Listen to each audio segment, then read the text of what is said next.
welcome back to another video. This really popped when I saw it. That to me is a monster increase. Again, this book got hot. This book is ready to go higher. So let's jump right into it.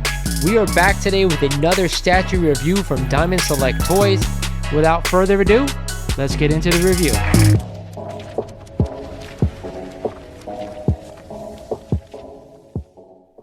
What is going on, YouTube? This is Lawrence over at Mighty Comics and Collectibles, and welcome back to another video.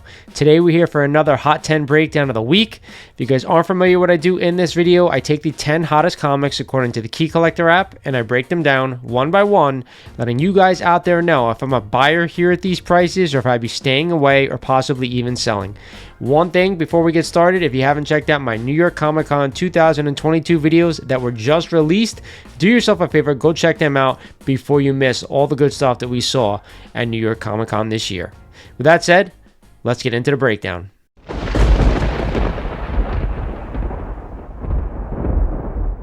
At number 10 on this list is a copy of Marvel Comics Super Special number 1 and the second appearance of Kiss in comics and a CGC 8.0. Just sold last week for $515, up 7% since September. Now, if you're a huge Kiss fan, you probably want to own this book.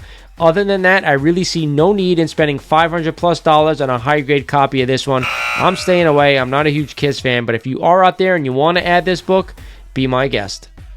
At number 9 on this list is a copy of Iron Man and Submariner number 1 and this classic Silver Age title that actually predates Submariner number 1 and a CGC 5.0. Just sold the prior week for $315, up 37% over that 12-month rolling average. Now, I have owned this book in the past. Like I said, it does predate Submariner number 1, but if you go back and look at some of the prices on these books, I think the Submariner number 1 is worth a little bit more money, and that's the book I'm going to own if I want to own something Submariner right now, outside of Fantastic Four number 4, which actually is the first Silver Age appearance of the Submariner. Either way, I'm not going out and spending $300+ on a 5.0 copy of this book or any of these other Submariner books at this point, because we all know he's coming to Black Panther 2. It's already been announced. We've seen him in the trailers. Save your money, put it towards something else until the hysteria dies down. Then if you want to pounce on these books, be my guest.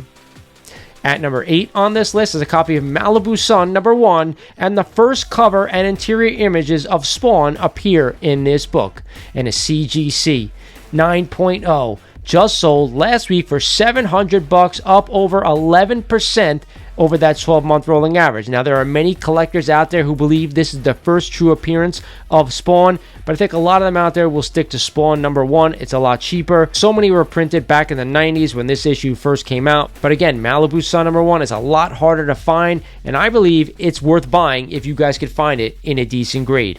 Am I spending almost $720 on a 9.0 copy of this book? Hey, I actually might. I do like the character Spawn, but there are a lot more books I'd rather have over this one relating to other characters. So this is a yes for me if you're a big Spawn fan. I think it's a must-have. But again, if you're not, I'd probably hold off and put that money towards something else. At number 7 this week is a copy of Detective Comics number 298 and the first appearance of the second Clayface, Matt Hagen, and a CGC 5.5. Just sold last week for $720, up 55% since 2016. Now, it has been 6+ years since we got a sale at this grade. Again, I'm not a huge Detective Comics collector. I love Batman, but again, I do not want to spend this kind of cash on a mid-grade copy of this character. Who knows if they're actually going to use this character going forward in those Batman movies? You never know, but again, is it going to get a huge spike? I think a lot of those books have probably spiked already because of that great movie that we saw with Robert Pattinson. Either way, if you're a Batman fan, this book is a must-own. And if you collect Detective Comics or the Batman series, again, I'd add it to the collection, but if not, I'd be staying away.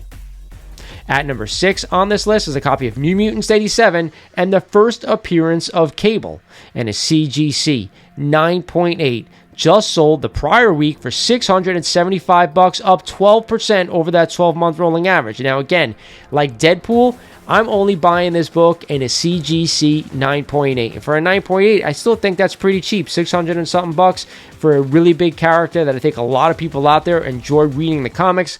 Hopefully we'll see him again in an MCU movie. Regardless, I think it's still cheap enough to go ahead and buy this book at a 9.8, but only at a 9.8. You know how I feel. There are a lot of copies of these books out there. so I'm sticking to the higher grades. Coming in at number 5 is a copy of Edge of Spider-Verse number 2 and the first appearance of Spider-Gwen, and a CGC 9.6, just sold last week for a whopping $1,111, which is up 45% over that 12-month rolling average. This book, I don't know, all of a sudden is catching fire again. Again, you know how I feel with these modern books. It's got to be a 9.6 or a 9.8, and I'm always leaning 9.8 if you can afford it. But this is a monster gain here of almost 50% over that 12-month rolling average. Again, I'd probably wait and see what the next sale is at a 9.6 if you want to do a 9.6. But other than that, if you can get a 9.8 under GPA, that's what I'm a buyer of. At number 4 on this list is What Else? A copy of New Mutants 98 and the first appearance of Deadpool. And you know why this book is on this list. We talked about it the last couple of weeks. It was my best buy over the past couple of weeks. Regardless, CGC 9.6 just sold last week for $725, up 12% over that 12-month rolling average. Now, you know I talk about this book. I want it in a 9.8. I don't want to settle in a 9.6, but hey, if you can't go ahead and spend the kind of money it's going to cost for a 9.8, which is about $2,000, and you have to settle on a 9.6 and you want the book, you have my blessing. Go ahead and buy it, guys. But other than that, I'm forking up the bucks and paying the 9.8 value as long as it's under GPA. But it's definitely a book I want in my collection. At the 3 spot is a copy of Werewolf by Night number 1 and the first appearance of Werewolf by Night in his own solo title, in a CGC 8.0. Just sold the prior week for $450, up 4% over that 12-month rolling average. Now, when we're talking about this book and Werewolf by Night in any really comic, I always prefer to go to the first appearance over the first solo appearance in his own title. If you're going to spend almost $500 on a high-grade copy of this one, you might as well take that same money and buy a mid-grade copy of the first appearance, Marvel Spotlight number 2. That's just how I collect. I think it's a better buy. I think it's a better investment. Either way, the covers are very similar, and I want to own both of the books.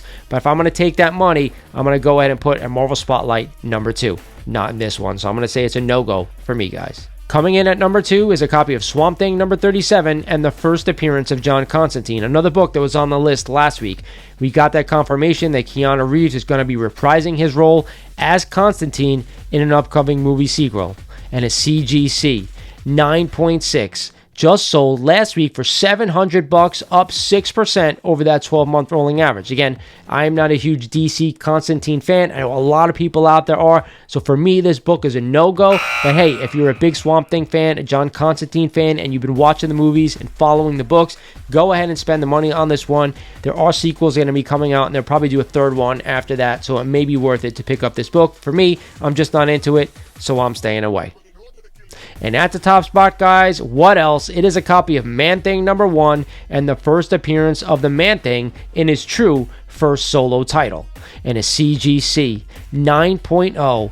Just sold last week for $335, up 19% over that 12-month rolling average. Again, this is also the second appearance of Howard the Duck, but that's not the reason this book is going up.